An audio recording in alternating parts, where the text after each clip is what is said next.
तमन्ना जी हरियाणा से। राधे राधे महाराज जी। राधे राधे महाराज जी, आपके चरणों में कोटि कोटि प्रणाम। महाराज जी, मेरे मन में एक भय है, जैसे कि मैं किसी एग्जाम की तैयारी कर रही हूँ तो मुझे भय है कि यदि मैं उस एग्जाम में पास नहीं हो पाई तो मेरे जीवन में कुछ करने का उद्देश्य खत्म हो जाएगा। अब मैं सभी विद्यार्थियों की तरफ से ये पूछना चाहती हूँ कि इस भय को कैसे दूर कर सकते हैं और अपने जीवन के उद्देश्य कायम बच्चा, हमारे पास तो एक ही उपाय है कि अगर भगवान का भरोसा हो जाए तो भय खत्म हो जाए। कि अगर मैं फेल भी हो जाती हूँ तो भगवान मेरे है ना, कोई ऐसा उपाय करेंगे जिससे मेरा मंगल हो जाएगा। फेल हो जाने का भय पहले आपने स्वीकार कर लिया, पहली हार तो आपने स्वीकार कर ली, पहले सोपान जो जीत की है वो आप हार चुके हैं। नहीं, मैं पूरा प्रयास करके पढ़ूंगी, मैं अपने विषय में परिपक्व होंगी और मैं कैसे फेल होंगी। अंतिम समय तक परीक्षा के हम यही मैं जीतूंगी, मैं विजय को प्राप्त होंगे, मैं पास होंगे। और जब फेल हो गए तो हमें विचार करना त्रुटि कहाँ हुई, कौन से अभ्यास में त्रुटि हुई। अब अगले वर्ष मैं ऐसा पढ़ूंगी कि नंबर 1 में आऊंगी। हार तो हमें स्वीकार ही नहीं करनी। हम अपने जीवन की बात करें, हार स्वीकार करना हमारे स्वभाव में नहीं।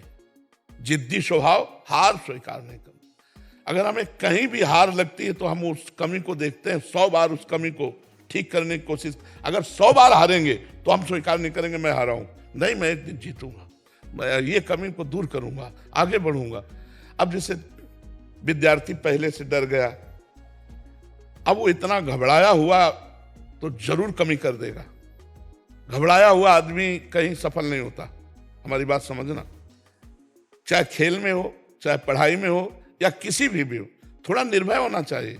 घाटा हो गया, अब क्या होगा। अब वो इसी चिंतन, निगेटिव चिंतन क्यों करते हो। घाटा होगा तो देखा जाएगा। एक बार हम देखते हैं इसको, हम अपने भाव को देखें तो हमें पहली हार तो ये हमारी हो गई जो मैं भयभीत हो गया। और ये हार इतनी बुरी होती है कि वो पहले से भयभीत, आखिरी में जब भयभीत होता है तो हार गया, मान लो फेल हो गया। अब उसको कई चिंतन, माता पिता का इतना पैसा लगा, वो क्या डांटेंगे, और हमसे जो कमजोर मित्र हैं वो तो पास हो गए, ये सब मेरा उपहास करेंगे, और उसको लगता है मैं कर लूँ क्योंकि इन सबसे बच जाऊंगा। ये बातें नहीं होनी चाहिए, ये बातें नहीं। एक वीर बहादुर की तरह उत्साह संपन्न रखो। पढ़ाई में आपने कमजोरी की है तभी आपको भय लग रहा है, ये कैसे लग सकता है।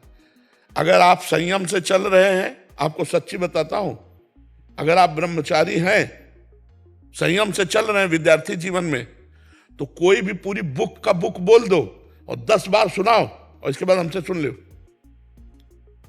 अगर आप ब्रह्मचर्य नहीं हैं तो स्मृति आपकी क्षीण हो जाएगी, फिर पकड़ नहीं पाएगी। क्या है, क्या हमारे आध्यात्मिक ग्रंथों से कठिन है आधुनिक पढ़ाई। आप विचार करो, अलौकिक सत्ता की जानकारी, यहां तो जितनी जानकारी है सब लौकिक है, और यहां जितनी जानकारी सबके ऊपर अलौकिक सत्ता की जानकारी, वो पढ़ाई है। मान लो उपनिषद है, वेद है, भागवत है, गीता जी है, ये जो अध्यात्म है अलौकिक का है। और उस अलौकिक को ज्ञान प्राप्त करने के लिए जब चला जा, अपने लोग ऐसे पढ़े रात दिन, सिर्फ जैसे विद्यार्थी पढ़ता है ना, ऐसे भगवान ने ऐसा कहा तो ऐसा का क्या भाव हो सकता है। अब खूब नाम जप कर रहे हैं, उसी का चिंतन कर, फटाक से शब्द आ गया, अच्छा इसका मतलब ये होता है। धीरे धीरे धीरे धीरे धीरे वो एक ज्ञानी महात्मा बन जाता है। कक्षा 9 पढ़े हैं, वो एक ज्ञानी महात्मा बन जाता है। आप प्रश्न बोलो, उत्तर ले लो। वो क्या हुआ, एकांतिक चिंतन हुआ, तत्व का चिंतन हुआ, विचार हुआ। अगर आप अपनी पढ़ाई में तन्मयता करेंगे, पूरे ग्रंथ को याद कर सकते हैं। कहीं से भी प्रश्न आवे तुरंत उत्तर लीजिए। आप में इतनी क्षमता है, पर उस क्षमता को गंदे आचरणों में खो दिया जाता है। ये जो आजकल चला है ना, गर्लफ्रेंड बॉयफ्रेंड और ये सब दलित दुराएं, ये कभी बच्चों में ना आवे। हम तो कहते हैं जो बच्चे बच रहे हैं उनसे प्रार्थना है कि कभी स्वीकार मत करना, और आगे जो बच्चे निकल चुके हैं इस मार्ग में वो लौट आवे।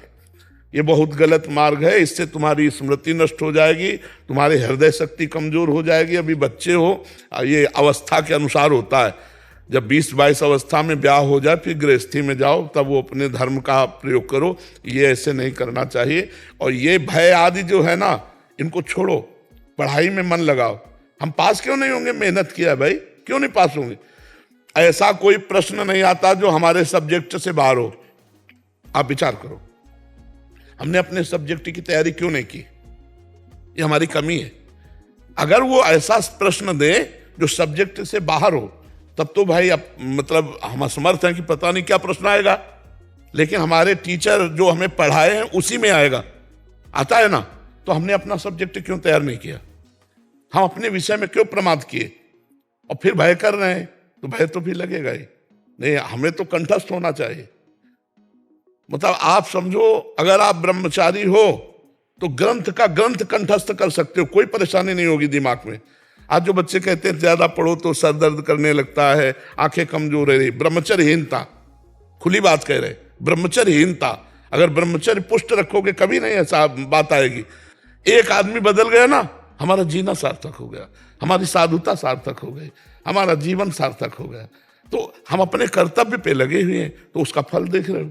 रात्रि के, अब सुनो, सर्दी का समय है, छोटे छोटे बच्चे, माई बहन बूढ़े सब खड़े हैं रोड में।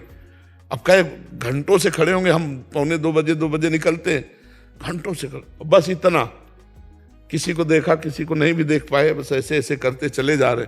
क्या है, अगर कर्तव्य किया तो इतने लोग प्यार दे रहे हैं, भगवान इतने रूपों में आकर हमें प्यार दे रहे हैं, तो अपने कर्तव्य का पालन करो, प्रमाद मत करो, तो विजय होगी, निश्चित विजय होगी।